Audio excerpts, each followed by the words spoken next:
Era la mañana del 7 de noviembre de 2025 cuando algo cambió en el Carnival Horizon, uno de los cruceros más grandes de la flota de Carnival. Para que se den una idea, era prácticamente una ciudad flotante, más de 4.000 pasajeros a bordo, más de una docena de pisos.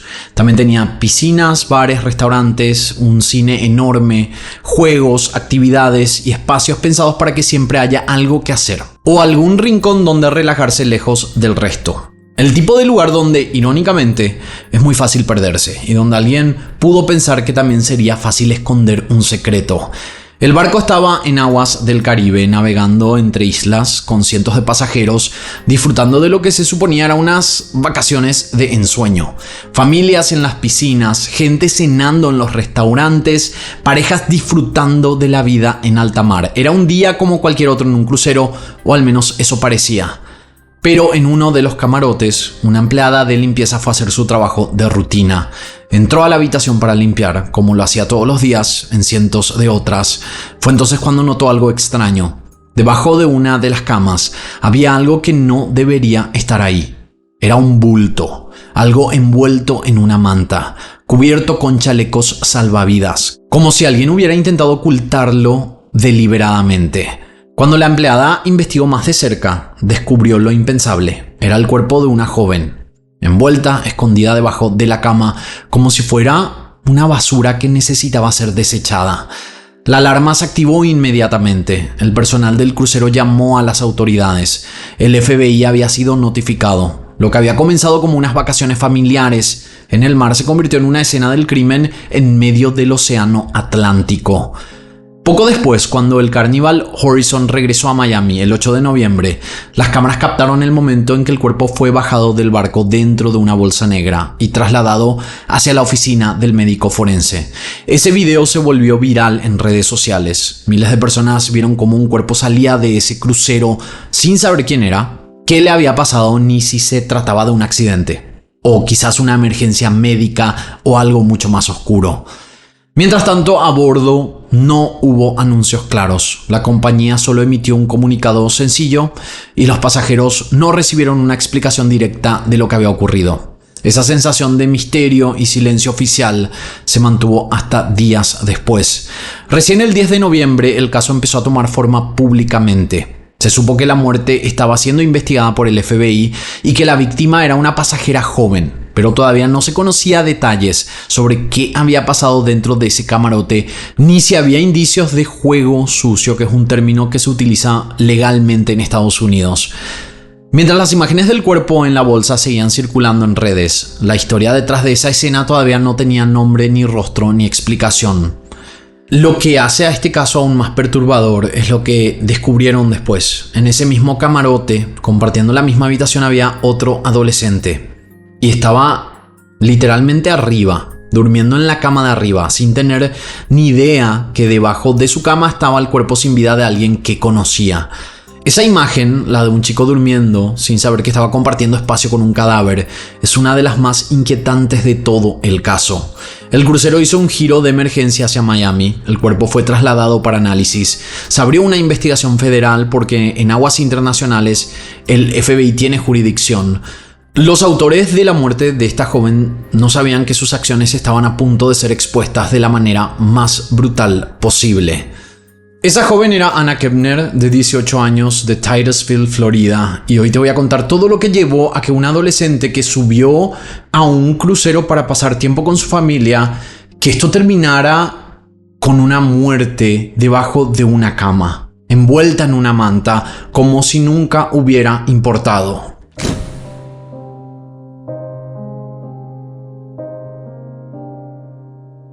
Anna Marie Kepner nació el 13 de junio de 2007 en Titusville, que es una ciudad de la costa este de Florida, cerca de Cabo Cañaveral, en esa zona conocida como Space Coast por su cercanía a las instalaciones espaciales de la NASA. Sus padres biológicos eran Christopher Purcell Kepner y Heather Marie Wright, quienes se habían casado en el año 2006, aproximadamente un año antes del nacimiento de Anna. Pero ese matrimonio no duró mucho. Cuando Anna tenía apenas 5 años, en 2012, sus padres se divorciaron. Después de ese divorcio, la vida de Anna cambió bastante. Su madre biológica, llamada Heather, enfrentó problemas personales severos que incluían adicción y varios periodos en prisión. Anna creció principalmente con su padre Christopher y su madrastra, llamada Tabitha Lynn Harper, quien se convirtió en la figura materna central durante casi toda su infancia. Tabitha había entrado en la vida de Christopher alrededor del año 2008 y para principios de la década de 2010 ya formaban un hogar juntos. En septiembre de 2011, Tabitha y Christopher tuvieron un hijo llamado Connor, lo que le dio a Anna un hermano menor con quien crecer. Anna asistió a varias escuelas en Titusville a lo largo de sus años de secundaria. Comenzó en Titusville High School, luego se transfirió a Astronaut High School y finalmente terminó en el Temple Christian School, donde cursaba su último año. Era conocida como una chica brillante, extrovertida, activa en la vida escolar y comunitaria. Tenía ese tipo de personalidad que llena los espacios, que hace reír a la gente, que ilumina cualquier lugar donde esté. Su apodo era Anna Banana y la gente la describía como alguien llena de risa, amor y luz. Le encantaban los animales, especialmente los delfines y las mariposas. Amaba pasar tiempo en el agua, algo natural considerando que creció en la costa de Florida. También le gustaba la música, todo tipo de música menos el heavy metal, según su obituario. Era fanática de los deportes y particularmente de los Georgia Bulldogs. Desde muy pequeña, Anna había estado involucrada en actividades físicas. A los 3 años comenzó con danza y gimnasia y cuando entró a la secundaria se convirtió en porrista, la famosa cheerleader. Su madre biológica, Heather, recordaría más tarde que Anna era una niña feliz, que rara vez se quejaba, que siempre estaba sonriendo cuando estaban juntas. Heather contó una historia sobre el día en que nació el hermano menor de Anna. Cómo Anna lo sostuvo por primera vez y se negó a soltarlo porque lo amaba demasiado. Anna tenía planes claros para su futuro. Estaba programada para graduarse de Temple Christian School en la primavera de 2026, apenas unos meses después de aquel viaje en crucero. Después de la graduación quería unirse a la Marina de Estados Unidos y una vez que cumpliera su servicio militar, aspiraba a convertirse en Official K-9, trabajando con perros policía. Era una chica con dirección, con metas y con un futuro que ella misma estaba diseñando. Pero para noviembre de 2025 la vida familiar de Anna había cambiado otra vez. Christopher y Tabitha se habían separado y ahora Christopher estaba con una nueva pareja, una mujer llamada Chantel Hudson. Chantel también tenía hijos de una relación anterior, incluyendo un hijo de 16 años y una hija más pequeña.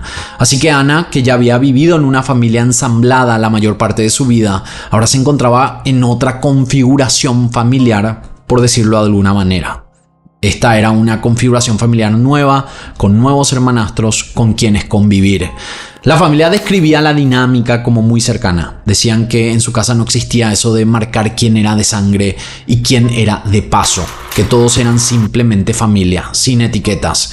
Sus abuelos, Barbara y Jeffrey, contaban que aunque era un hogar mezclado, se trataban como si hubieran estado juntos toda la vida. Chantel contó que Anna, su hijo de 16 años, y Connor, el hermano de 14, eran los 3 amigos, que eran inseparables y que, como dijimos, eran prácticamente mejores amigos.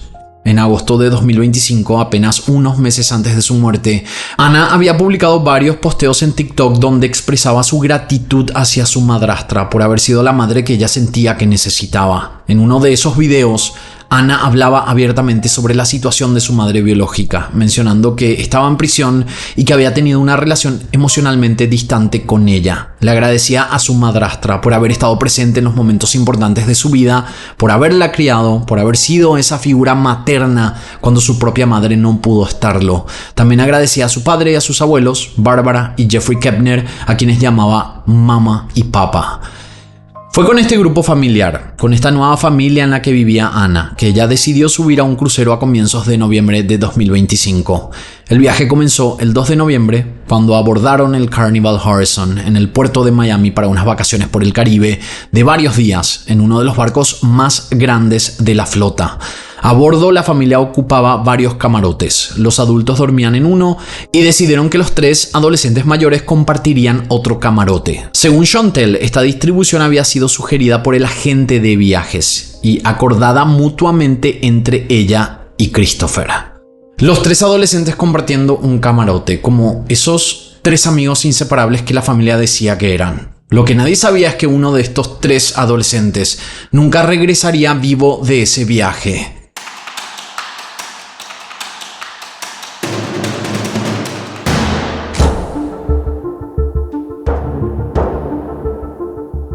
La noche del 6 de noviembre de 2025, el crucero Carnival Horizon estaba en pleno viaje por el Caribe. Era una noche como cualquier otra a bordo. Gente cenando en los restaurantes, otros estaban en el casino, algunos disfrutando en la piscina, el entretenimiento en vivo o las discotecas. Era la vida típica del crucero, gente buscando diversión, relajación y olvidarse de su vida prácticamente. Esa noche Anna había estado con sus abuelos Bárbara y Jeffrey, a quienes, como dijimos, llamaba mamá y papá. Los 3 pasaron un rato juntos en el casino del barco, disfrutando de ese viaje familiar. Antes de separarse, Anna le dijo a su abuela una frase sencilla que terminaría siendo lo último que le escucharon decir. Y ella dijo lo siguiente: mamá, los amo, nos vemos luego. Después de eso, Anna se alejó de sus abuelos y siguió su noche en otra parte del barco. No estaba en el camarote todavía. En algún momento, entre las últimas horas del 6 y las primeras horas del 7 de noviembre, se movió por distintas áreas del Carnival Horizon, como hacen tantos pasajeros que apuran las últimas horas de la noche antes de volver a sus habitaciones.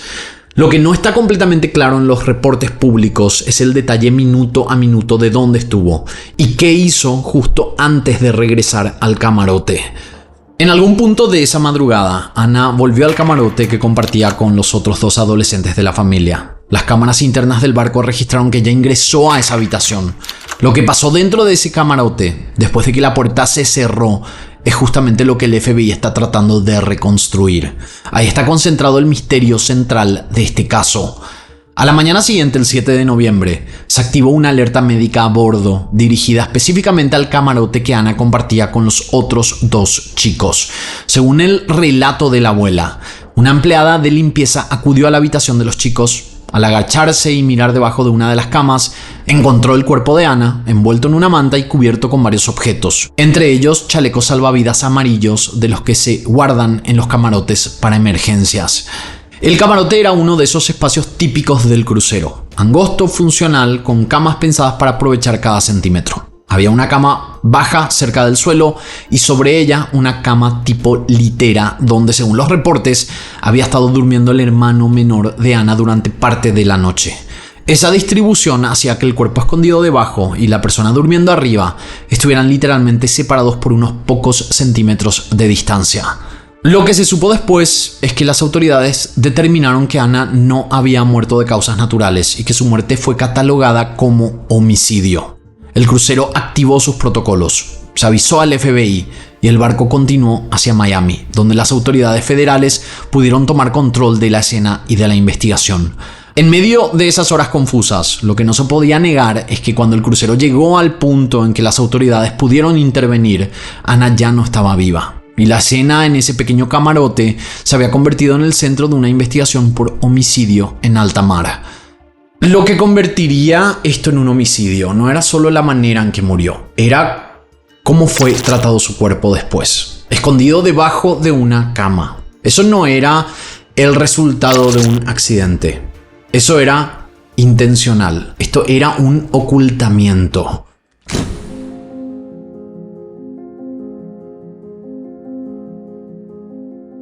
Cuando el Carnival Horizon llegó a Miami en la mañana del 7 de noviembre, el FBI ya estaba esperando en el puerto.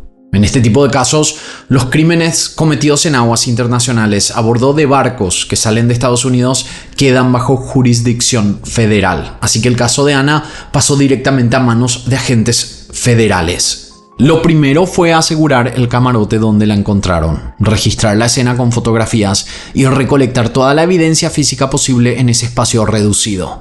El cuerpo de Anna fue trasladado a la oficina del médico forense del condado de Miami-Dade para la autopsia. Los resultados, que se conocieron a finales de noviembre, fueron categóricos. Su muerte fue clasificada como homicidio por asfixia, causada por la acción de otra persona. La familia contó que los investigadores les hablaron de un movimiento tipo bar hold, un estrangulamiento con el brazo alrededor del cuello que corta el flujo de aire y de sangre. Según esos reportes, Anna tenía moretones en un costado del cuello compatibles con este tipo de maniobra, pero no presentaba golpes en la cabeza ni lesiones extensas en otras partes del cuerpo. No se encontraron indicios de agresión y las pruebas toxicológicas no mostraron alcohol ni sustancias ilícitas en su organismo. Era una chica de 18 años que había sido sometida físicamente, asfixiada y luego escondida debajo de una cama en su propio camarote.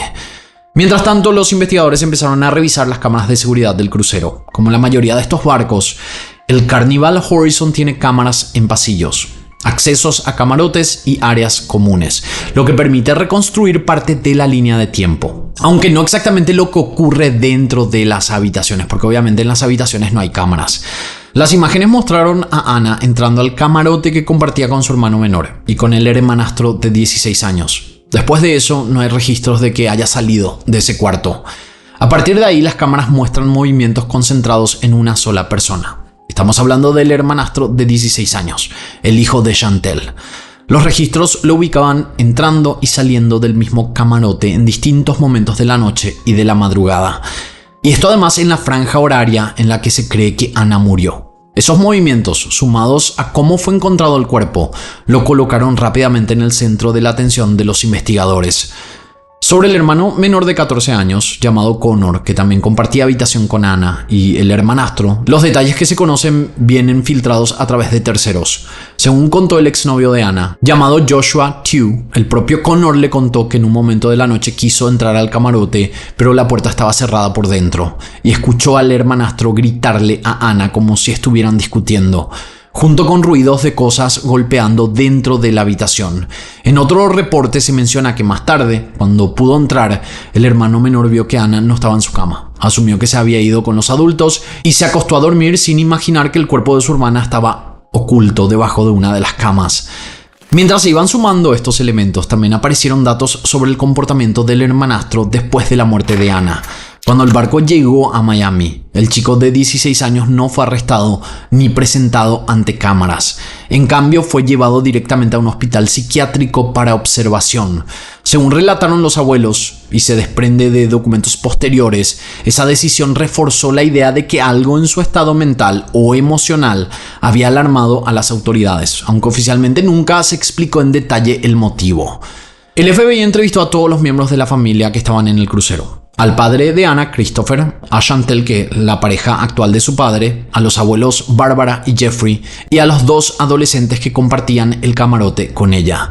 De esas entrevistas y de los documentos vinculados a una batalla de custodia paralela, surgió la imagen de una familia que hacia afuera se describían como unida y cercana, pero que estaban atravesando por tensiones y acusaciones cruzadas.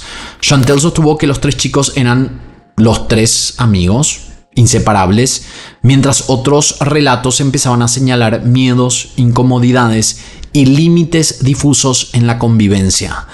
En medio de esta reconstrucción también apareció un dato técnico que llamó la atención. Algunos medios, citando el certificado de defunción, informaron que la oficina del médico forense habría fijado la hora de muerte de Anna, como dijimos hace un rato, alrededor de las 11:17 de la mañana del 7 de noviembre. Si ese horario fuera exacto, chocaría con la idea de que el hermano menor durmió toda la noche sobre la cama bajo la cual ya estaba el cuerpo de Anna, y también con la cronología que ubica el hallazgo cerca de la mañana de ese mismo día, por lo que muchos expertos sospechan que hay más información interna. Por ejemplo, datos de dispositivos, registros del barco o declaraciones específicas que aún no se hicieron públicas. Lo único claro es que a pesar de todos estos elementos, el caso no llegó a una acusación formal.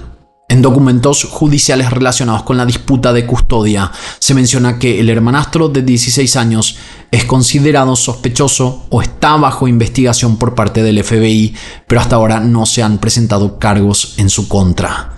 Eso dejó a la familia con una certeza dolorosa, que Anna fue asesinada, y con una verdad incompleta sobre qué ocurrió exactamente dentro de ese camarote y quién es legalmente el responsable. No había cargos, no había confesión, solo un cuerpo, una familia destrozada y un adolescente que era el principal sospechoso, pero que seguía en libertad.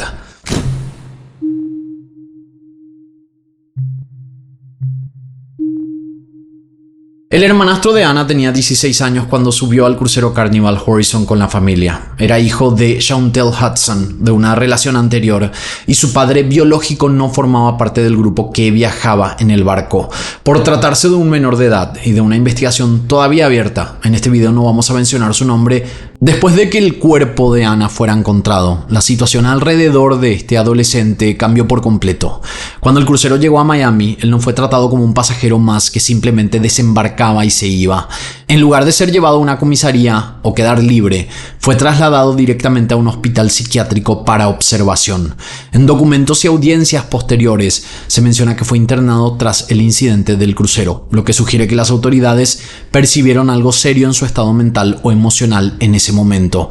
Mientras estaba hospitalizado, agentes del FBI hablaron con él sobre lo que había ocurrido esa noche en el camarote. Según los reportes, su respuesta fue que no recordaba lo que había pasado. Una y otra vez decía que no sabía, que no recordaba nada de lo ocurrido. Esa falta de memoria aparente, lejos de aclarar el panorama, dejó una sensación de vacío y de preguntas sin responder. También se fue conociendo más sobre cómo fue tratado el cuerpo de Anna después de su muerte. No estaba a simple vista sobre el suelo. Había sido envuelta en una manta, cubierta con chalecos salvavidas y colocada debajo de la cama, en un lugar donde resultaba difícil verla apenas abría la puerta del cuarto. Ese tipo de ocultamiento, según remarcan distintos especialistas, no parece compatible con un accidente. Implica que alguien tomó la decisión consciente de esconder lo que había ocurrido. Y acuérdense, nosotros ya tocamos videos donde se menciona que cuando tapan el cuerpo de una persona es porque probablemente el culpable fue alguien cercano. Ya lo habíamos visto en otros casos anteriores, en varios. En diciembre de 2025, documentos judiciales vinculados a una disputa de custodia revelaron mensajes de texto entre los padres del adolescente después de la muerte de Anna. En esos intercambios se los veía preocupados por cómo se iba a contar la historia, hablando de proteger la identidad de su hijo en los medios y de prepararse legalmente para lo que pudiera venirse. Para muchos observadores, esos mensajes fueron una señal de que, como mínimo, temían que el chico quedara señalado de forma directa en la investigación. En esas mismas instancias legales, el padre biológico del adolescente y su madre ejercieron sus derechos constitucionales y se negaron a responder varias preguntas sobre la noche del 6 de noviembre y sobre lo que su hijo les había contado. Chantel, que es la madre del chico y además la pareja del padre de Anna, también compareció ante el juez y respondió muy poco, amparándose en su derecho a no autoincriminarse frente a la mayoría de las preguntas. Con el tiempo alrededor de este adolescente se fue levantando una especie de muro legal y emocional, padres que evitaban hablar y una figura adulta clave que elegía el silencio casi total. Mientras tanto, las evidencias objetivas seguían apuntando siempre al mismo lugar. Eso no alcanza para declarar que sea culpable, pero sí coloca a este adolescente en el centro de todas las preguntas que siguen abiertas. El FBI ha señalado en documentos que el joven es considerado sospechoso o persona de interés en el caso, pero hasta ahora no se han presentado cargos formales en su contra. El resultado es un limbo incómodo, una muerte que los forenses ya clasificaron como homicidio, un menor que dice no recordar lo ocurrido y una familia que en buena medida eligió el silencio como estrategia.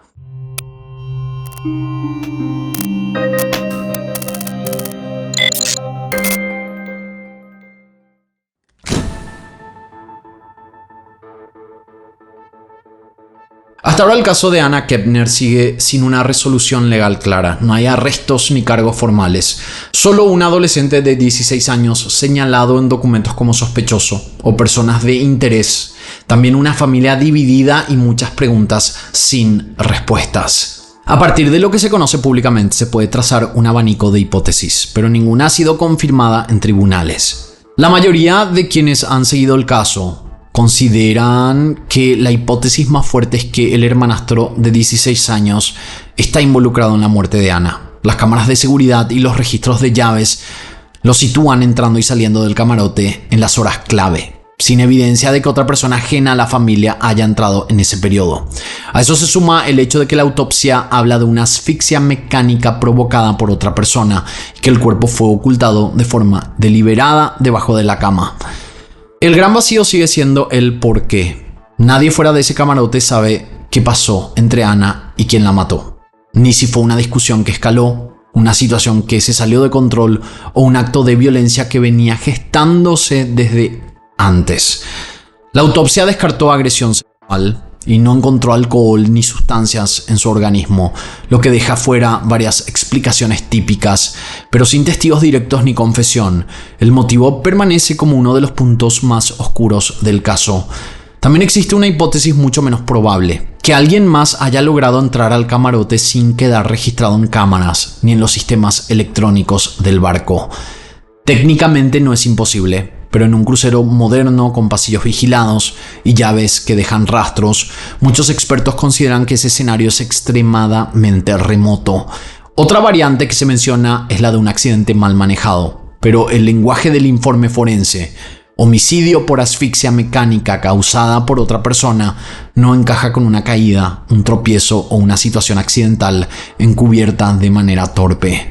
Con el paso de los días empezaron a aparecer relatos que contradecían la imagen de tres amigos inseparables, que algunos adultos habían descrito. El padre del exnovio de Ana declaró que el hermanastro estaba obsesionado con ella, que la veía como algo más que una hermana y que Ana le tenía miedo porque él solía llevar un cuchillo encima. Según esa versión, en una ocasión lo habrían visto trepado sobre Ana mientras ella dormía durante una videollamada y el exnovio intentó advertir a los padres, pero sintió que no fue tomado en serio. La tía de Ana, llamada Crystal Wright, también habló de una dinámica familiar mucho más tensa de lo que se mostraba hacia afuera. Dijo que Ana se sentía incómoda con el hermanastro, que trataba de evitarlo y que con el tiempo empezó a percibir la casa como un lugar cargado de ansiedad más que de seguridad. Según su interpretación, el chico resentía lo que percibía como una vida más estable o privilegiada de Ana y por eso le guardaba rencor, por toda la atención y el afecto que le daban y que él sentía que a él le habían quitado esto. El propio padre de Ana, Christopher Kepner, terminó expresando públicamente una postura muy complicada y dolorosa. En una entrevista explicó que no apoya lo que hizo su hijastro y que si se llega a confirmar que fue él, que quiere que enfrente las consecuencias y que va a luchar para que la verdad saliera a la luz, porque al mismo tiempo no puede afirmar categóricamente que sea responsable ni negarlo por completo. Resumió la situación diciendo que según lo que se sabe, él era la única persona en el camarote con Ana y que ahora corresponde al FBI y a la justicia demostrar qué pasó exactamente, que para mí me parece una declaración muy tibia, siendo que es tu hija la que falleció y que las evidencias demuestran que el hijastro probablemente fue el culpable. Me parece que está como en una posición muy tibia, quizás por la esposa. En audiencias de custodia vinculadas a la hija menor de Chantel se conocieron más detalles sobre el estado del adolescente durante el viaje. Allí se mencionó que el chico tenía un diagnóstico de TDAH y que tomaba medicación tanto por la mañana como por la noche, incluyendo algo para dormir, pero que durante el crucero habría omitido al menos 2 dosis nocturnas de esa medicación. Y voy a ser sincero, yo tengo lo mismo. Yo estoy diagnosticado con TDAH y no sé cómo esto se podría vincular con lo que había ocurrido, porque creo que no tiene sentido, pero algún experto puede decir en los comentarios. Para algunos analistas, ese dato suma una capa más de complejidad sobre su estado mental en los días previos a la muerte de Ana, pero no alcanza por sí solo para explicar lo que ocurrió. El impacto para la familia es devastador. Sus abuelos perdieron a una nieta a la que describen como el centro de sus vidas. Su hermano menor tiene que cargar con la idea de haber dormido a centímetros del lugar donde estaba escondido su cuerpo. Y su padre enfrenta al mismo tiempo el duelo por su hija y el derrumbe de la familia que había intentado construir. Igual diría que el padre tendría que ser un poco más fuerte, creo yo, o más directo, o no sé cuál sería la palabra, pero siento que, como dije hace rato, es muy tibio analizando el caso de su propia hija. Del otro lado, la madre del adolescente, Chantel, pelea por la custodia de su hija pequeña mientras su hijo mayor es investigado por homicidio y el padre biológico del chico entra en escena para protegerlo en el plano legal. Varios especialistas en derecho y en crímenes en cruceros remarcan que la ausencia de arrestos no significa necesariamente que el caso esté abandonado. Señalan que cuando la persona bajo la lupa es un menor identificado y localizado, la prioridad suele ser construir un caso sólido antes de presentar cargos, especialmente si se evalúa llevarlo al sistema de adultos por la gravedad del delito. En un tribunal juvenil, la jurisdicción tiene límites de edad, mientras que en el sistema de adultos las consecuencias serían mucho más severas y de largo plazo. Hoy lo único absolutamente seguro es que Anna Kepner, una chica de 18 años con planes concretos para su futuro, fue asesinada a bordo de un crucero y su cuerpo fue escondido debajo de una cama. ¿Alguien sabe exactamente qué ocurrió dentro de ese camarote la noche del 6 de noviembre de 2025? Pero hasta ahora decidió no contarlo. Y el caso sigue abierto a la espera de nueva evidencia o de una voz que finalmente rompa el silencio. Hasta aquí el caso del día de hoy. Espero sus comentarios aquí abajo y de esta manera nosotros nos encontraremos en la próxima historia.